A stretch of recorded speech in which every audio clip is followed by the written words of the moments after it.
Hello 10th class के students, कैसे हैं आप लोग। आज हम बात करने वाले हैं आप लोगों के लिए बहुत ही खास कि आप 98% अपने 10th बोर्ड में कैसे बनाएं या आप मेरिट में अपना नाम कैसे लेकर के आए। इसके लिए आपको 5 फंडों को पकड़ के चलना पड़ेगा। इन 5 फंडों के बिना आप मेरिट में नाम अपना नहीं ला सकते। यदि आपने इन 5 चीज़ों को अपने अंदर ले के आ गए, इन 5 स्किल्स को अपने अंदर लेके आ गए, तो आपका मेरिट में नाम पक्का है। ठीक है, वो कौन सी 5 स्किल्स हैं आज हम इसमें बात करने वाले। जैसे दाग अच्छे हैं विद सर्फ एक्सेल, मेरिट पक्की है विद लर्प एक्सेल। दाग अच्छे हैं विद सर्फ एक्सेल और मेरिट पक्की है विद लर्प एक्सेल। तो कौन कौन सी वो लर्प एक्सेल की मेथड्स हैं, चलो अब हम शुरू करते हैं। पहला, आपको देखो बेटा मेरिट चाहिए है तो एक बात को बिल्कुल ध्यान से समझ के चलना है कि आपको सबसे पहला एल मीन्स पकड़ना है लर्निंग को। इस लर्निंग को बिल्कुल नहीं छोड़ना है और लर्निंग में आपको ध्यान देना है किस चीज़ पे कि लर्निंग में सबसे पहले आपको पढ़ना है नोट्स तो हमारे द्वारा या किसी भी आपके टीचर द्वारा दिए जा रहे हैं। अच्छे प्रॉपर स्टैंडर्ड नोट्स को पढ़ना है और साथ ही साथ आपको पढ़ना है NCERT। इस पे चाहो तो मैं अलग से कोई वीडियो बना दूंगा कि नोट्स अच्छे कैसे बनाएं या NCERT में आप कैसे अच्छे से पढ़ें और उससे अच्छे से कंटेंट निकालें। साथ ही अब बात करते हैं लर्निंग। तो लर्निंग में आपको पहले अपने नोट्स प्रॉपर पढ़ना है, फिर NCERT। ऐसा नहीं है कि आप कोई भी राइटर की बुक उठा रहे और पढ़ने लगे, ऐसा नहीं करना है। आपको मेरिट में लाने के लिए ये 2 सफिशिएंट चीज़ें हैं, एक अच्छे नोट्स, दूसरा NCERT। अब कोई पूछे सर यदि हमको रिफ्रेशर लेना हो तो हाँ, आप रिफ्रेशर ऐसे यूज़ कर सकते हैं जिनने NCERT की थ्योरी को अच्छे तरीके से एक्सप्लेन किया हो। इस तरीके के आप नोट्स ले सकते हैं, बुक ले सकते हैं रिफ्रेशर, जिसको आप यूज़ कर सकते हैं। ठीक है, अब बात करते हैं कि आपने नोट्स बना लिए और NCERT से अच्छा पढ़ लिया, उसके बाद सेकंड स्टेप आएगी आपके लिए रिवीजन। इसको बहुत ध्यान से देखना है। रिवीजन कुछ बच्चे क्या करते हैं कि पूरा का पूरा रिवीजन करने की कोशिश करते हैं, मतलब पूरा चैप्टर एक बार पूरा ख़त्म कर लें फिर हम रिवीजन करेंगे। ये बहुत गलत तरीका है। आप इसके लिए क्या करें, एक अच्छी टेक्निक बताता हूँ। पहले आप 1 2 3, जैसे मान लो आपने शुरू के 3 चैप्टर किए, अब 4th चैप्टर करने से पहले एक बार फर्स्ट 2 3 चैप्टर को रिवाइज कर लें। क्या करें, एक बार फर्स्ट 2 3 चैप्टर को आप बहुत अच्छे से बेटा रिवाइज कर ले। रिवाइज करने के बाद फिर आप शुरू करें 4th 5th 6। अब जैसे ही 6 तक किया तो अब आप रिवाइज कर लें 1 से 6, फिर यहाँ से लेके यहाँ तक पूरा रिवाइज फिर से करें। फिर आप ऐसे ही आगे बढ़ सकते हैं 7 8 9, फिर आप रिवाइज करें तो 1 2 9 कर लें। इस तरीके से आपको रिवाइज करते हुए चलना है। रिवाइज मतलब ऐसे नहीं करना है कि पूरा का पूरा आपको एक बार में ही रट देना है। हाँ, पूरा पढ़ने के बाद रिवीजन नहीं करना है, आप पोर्शन में बांट लें। जैसे आपको मान लो कि साइंस है, 3 चैप्टर नहीं करना है तो आप ऐसे भी कर सकते हो। साइंस में 3 पोर्शन है, पहले पूरी केमिस्ट्री पढ़ ली उसको रिवाइज कर लिया, फिर फिजिक्स पढ़ ली उसको रिवाइज कर लिया, फिर बायोलॉजी पढ़ ली उसको रिवाइज कर लिया। पोर्शन वाइज कर सकते हैं। SST को आप ग्रुप वाइज कर सकते हैं, पहले हिस्ट्री कर ली, फिर आपका इकोनॉमिक्स कर लिया, फिर सिविक्स कर लिया। इस तरीके से भी आप कर सकते हैं, या जियोग्राफी कर ली। तो इस तरीके से आप रिवाइज कर सकते हैं। रिवाइज किसी भी तरीके से आप जो आपको अच्छा लगे, बस ये ध्यान रखना पूरा पढ़ के नहीं। आप 3 चैप्टर के ग्रुप में बनाना चाह रहे हैं 3 के बना ले, 4 चैप्टर में बनाना चाह रहे हैं 4। कोशिश करें 4 से ज़्यादा का ग्रुप नहीं बना, मतलब 1 से 4 तक पढ़ने के बाद फिर उसको रिवाइज कर ले। पूरा पढ़ के रिवाइज करने की कोशिश बिल्कुल भी ना करें। ठीक है, मैं बार बार बोलूँगा आपसे कि यदि आपके अंदर इन 5 में से कोई भी एक स्किल कम है तो आप मेरिट में अपना नाम नहीं लेकर के आ सकते। ये बात बिल्कुल ध्यान रखें। तो इसके लिए आपको रिवाइज इस तरीके से करना। फिर तीसरी चीज़ आती है प्रैक्टिस। प्रैक्टिस में आपको क्या करना है, प्रैक्टिस के अंदर आपको PYQs करने हैं। कोशिश करें 10 ईयर के प्रीवियस ईयर क्वेश्चन जो 10 साल के होते हैं उनको बहुत अच्छे से हर सब्जेक्ट के अंदर करें, और साथ ही कोई एक स्टैंडर्ड सैम्पल पेपर को लगाएं। कोई भी स्टैंडर्ड सैम्पल पेपर, जैसे साइंस में यूज़ करना आप ओसवाल यूज़ कर सकते हो, अरिहंत यूज़ कर सकते हो, कोई भी अच्छा एक स्टैंडर्ड राइटर यूज़ कर सकते हो आप। तो सबसे पहले आप प्रैक्टिस के लिए PYQ में पहले 10 साल के और फिर सैम्पल।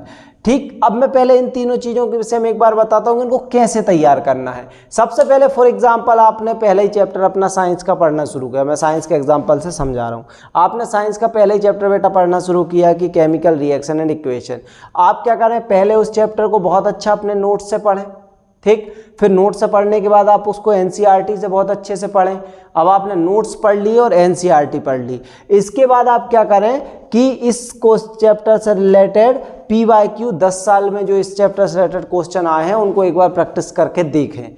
उसके बाद कोई एक अच्छे स्टैंडर्ड सैम्पल पेपर से कोशिश करें, सैम्पल पेपर लेटेस्ट होने चाहिए, बहुत ज़्यादा पुराने या प्रीवियस ईयर भी नहीं होने चाहिए। पेपर क्वेश्चन पेपर आप प्रीवियस ईयर खूब लगाइए, कोई दिक्कत नहीं। सैम्पल पेपर की कोशिश करें कि आप नए को ही लगाएं, ठीक है। तो इस तरीके से आप तैयारी करें, पहले नोट्स बहुत अच्छे से किए, एनसीईआरटी किए, एनसीईआरटी के सारे क्वेश्चंस किए और उसके बाद आपने PYQ किए उस चैप्टर के और सैंपल पेपर।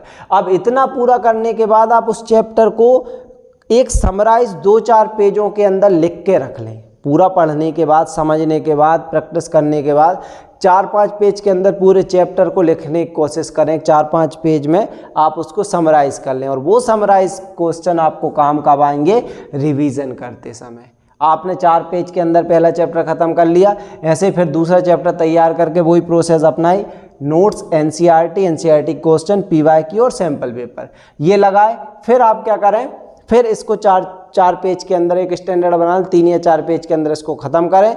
फिर ऐसे ही तीसरा चैप्टर करें। तो ये 3-4 पेज आपको हमेशा पढ़ते रहना, जिससे आपका रिवीजन हमेशा बना रहे। इस बात की बेटा बहुत अच्छे से ध्यान रखना है। तो आपने इन 3 चीज़ों को बहुत अच्छे से पकड़ना। अब तीसरी चीज़ है, मान लो आपने ये तीनों काम बहुत अच्छे से किए, लेकिन आपका एग्जाम के अंदर एक्सप्लेन करने का तरीका बहुत अच्छा नहीं है, मतलब आपने आंसर को बहुत अच्छी राइटिंग में नहीं लिखा है। कम से कम आपकी राइटिंग ऐसी तो होनी चाहिए जो रीडेबल हो, पढ़ने योग्य हो, ऐसी राइटिंग आपको लिखना है और जितनी अच्छी आप लिख सकते हैं, ठीक।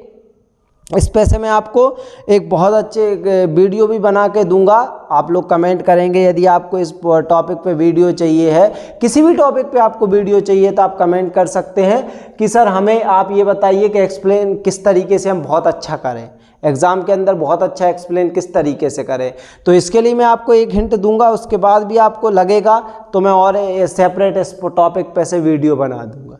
आपको लगेगा कि इन 5 टॉपिक पे से सर हमको सेपरेट वीडियो चाहिए और ज़्यादा डिटेल में, तो मैं आपको वो भी प्रोवाइड करा दूंगा। बस आप कमेंट कर दीजिएगा, इनमें से 5 में से जिस भी टॉपिक के लिए कमेंट आएंगे मैं उस टॉपिक को सेपरेटली वीडियो बना दूंगा कि इसको किस तरीके से और अच्छे से कर सकते हैं।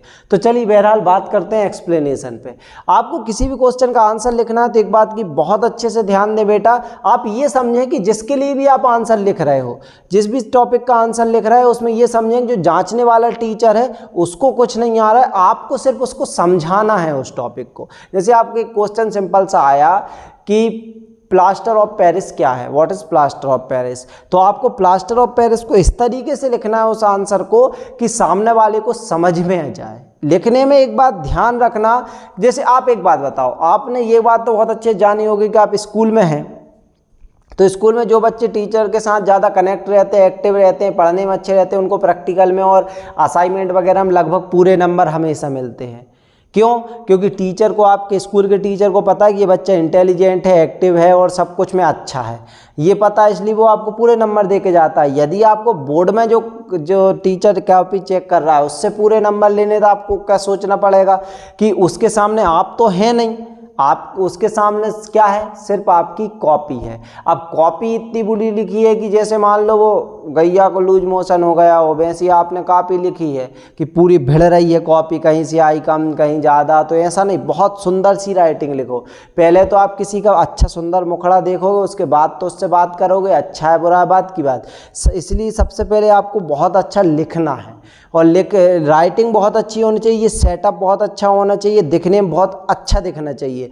हाँ, अब बात आएगी उसको अच्छा दिखा तो वो आंसर पढ़ेगा, तो आंसर पढ़ेगा तो एक बात का बहुत अच्छे से ध्यान रखें बेटा कि आंसर ऐसा लिखें कि उसको सारी चीज़ें समझ में आ जाएं, उसको समझाएं कि भैया ये चीज़ ये होती है, इससे ऐसा होता है, इससे ऐसा होता है, ये चीज़ उसको बहुत अच्छे से समझाना है।